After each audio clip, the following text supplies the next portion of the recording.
अगर दुख आया था तो किसके पास जाना था? भगवान विष्णु के पास जाना था ना, क्योंकि अमृत भगवान नारायण को भी प्राप्त हुआ है, ब्रह्मा जी को भी प्राप्त हुआ है।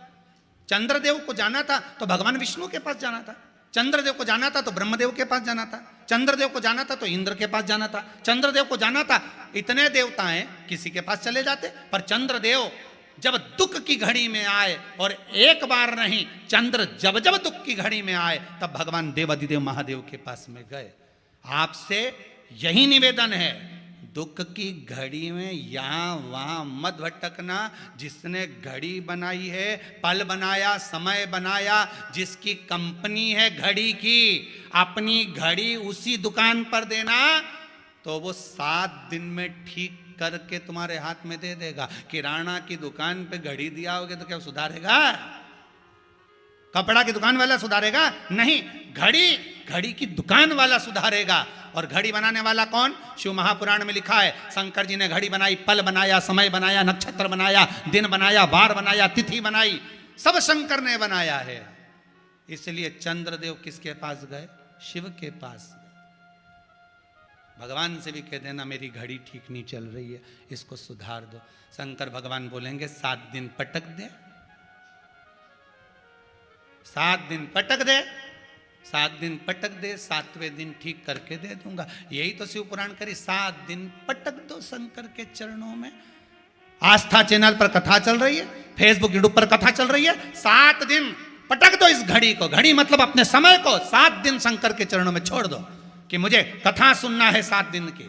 अब घड़ी ये सुधारेगा, अब मुझे नहीं जाना कहीं पे भी, अब तो यही साधेगा सारा कांटा माटा सब। तो कहीं का तो कहेगा इसका सेल खत्म हो गया, सेल खत्म हो गया मतलब 80 साल की हो गई, तो भी कह देना कोई दिक्कत नहीं, सेल खत्म हो गया। पर इतना दम तो सेल में है, अभी भी छोटा कांटा तो हिलित रिया। सेल अगर डाउन भी हो जाए नहीं तो बड़ा कांटा भले नहीं, जब छोटा वाला तो यूं ही छिलता रहे। इतनी दम तो है बुढ़िया में कि अभी भी भजन कर सके। तो कांटा हिली रिया मतलब सेल में दम है। फिर कहीं का बोले, जिनके नैनों में नंबर बढ़ते चले जा रहे हो, चश्मा उतर नहीं रहा हो, दूर का नहीं दिखे, कहीं किसी को पास का नहीं दिखे, रहते हैं।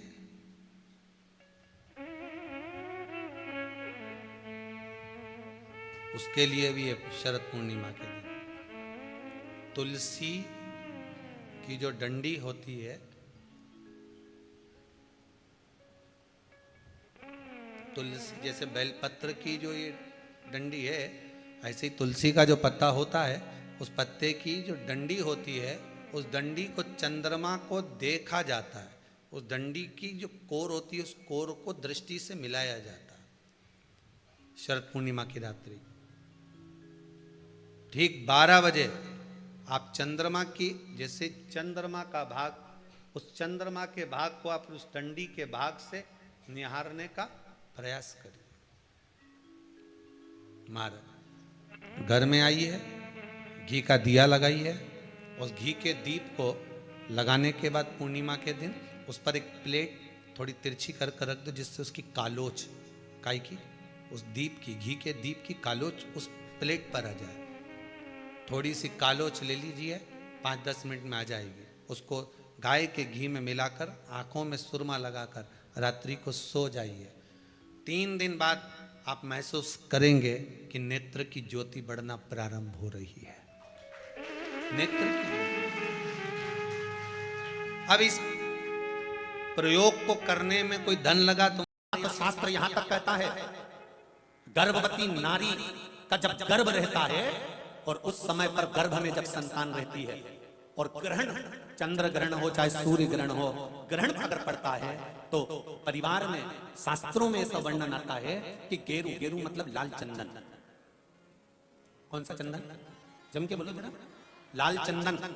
ये गेरू तो बाद में आप लोगों ने उधर पे लगाना चालू करा, पर नियम यह है कि गर्भ में अगर बच्चा रहता है तो ग्रहण पड़ता है, चंद्र ग्रहण पड़े, सूर्य ग्रहण पड़े, तो जो नारी का गर्भ रहता है, भले वो 3 महीने का हो, 2 महीने का हो, 1 महीने का हो, 8 महीने का हो, 9 महीने का हो, 10 महीने का, नारी का अगर गर्भ है तो बुजुर्ग लोग भी कहते हैं, उनको ये भले नहीं मालूम होगा कि क्यों गेरू लगाते। गेरू नहीं, लाल चंदन की 3 रेखा नारी को अपने पेट पर खींच लेना चाहिए। क्या होता है तो कहा, बच्चा विपरीत पैदा नहीं होता, बच्चा स्वतंत्र स्वस्थ अच्छा पैदा होता है, सुखी पैदा। आप में से कितनी माताएं जो जानती हैं इस बात को? हाथ उठाओ जरा। जानती हैं सब कि जब गर्भ में बच्चा रहता है तो माताएं कह देती, सास कहती थी, बेटा थोड़ा गेरू लगा लेना, पेट में थोड़ा सा गेरू लगा ले, थोड़ी सी मिट्टी लगा ले, थोड़ा सा कुछ पेट पर लगा ले, क्योंकि ग्रहण पड़ रहा है। क्यों? अगर ग्रहण पड़ी हुई संतान जन्म लेगी तो ये अपने ही धर्म का विरोध करेगी, सत्य का विरोध करेगी, गलत मार्ग पर चलेगी। और अगर शरीर पर एक त्रिपुंड लगा दिया गया, पेट पर ग्रहण के समय पर गेरू लगा दिया गया, लाल चंदन लगा दिया गया, तो जो बच्चा जन्म लेगा वो माता पिता के विरोध में कभी नहीं खड़ा हो सकता, धर्म के विरोध में कभी नहीं खड़ा हो सकता, सत्य सनातन धर्म के विरोध में कभी खड़ा नहीं हो सकता, हिंदू धर्म के विरोध में कभी खड़ा नहीं हो सकता, हमारे पक्ष में हमेशा बना रहेगा। सनातन धर्म का कुल में पैदा होकर, सनातनी होकर, हिंदू धर्म में पैदा होकर भी अगर कोई हिंदू धर्म का विरोध करता है तो समझ लेना कि यह ग्रहण की औलाद पैदा हुआ है, ये साधारण नहीं है, ग्रहण से पैदा हुआ है। इसलिए सनातनियों का भी विरोध करने के लिए खड़ा हुआ। और आप सबसे निवेदन है, जब ग्रहण पड़े गर्भ पर भले गेरू की 3 लाइन खींच लो, चाहे लाल चंदन की 3 लाइन खींच लो, पर अपने गर्भ पर गेरू लगाना जरूरी होता है, क्योंकि बच्चा अपने माता पिता की भी नहीं सुनता अगर ग्रहण का भाव उस बच्चे पर पड़ जाए। अगर माता पिता को अपनी सेवा करवाना है तो गर्भस्थ बालक को जब ग्रहण पड़े तो शरीर पर थोड़ा सा त्रिपुंड लगा लेना चाहिए। क्यों? क्योंकि बुजुर्ग माँ बाप की जिंदगी खराब नहीं हो। कई कई बेटे ऐसे होते हैं माता पिता को नहीं गिनते, कई कई बेटे ऐसे होते हैं माँ बाप को 2 रोटी नहीं देते, वृद्धाश्रम में छोड़ आते हैं। समझ लो कि ये ग्रहण के पैदा हुए, ये नहीं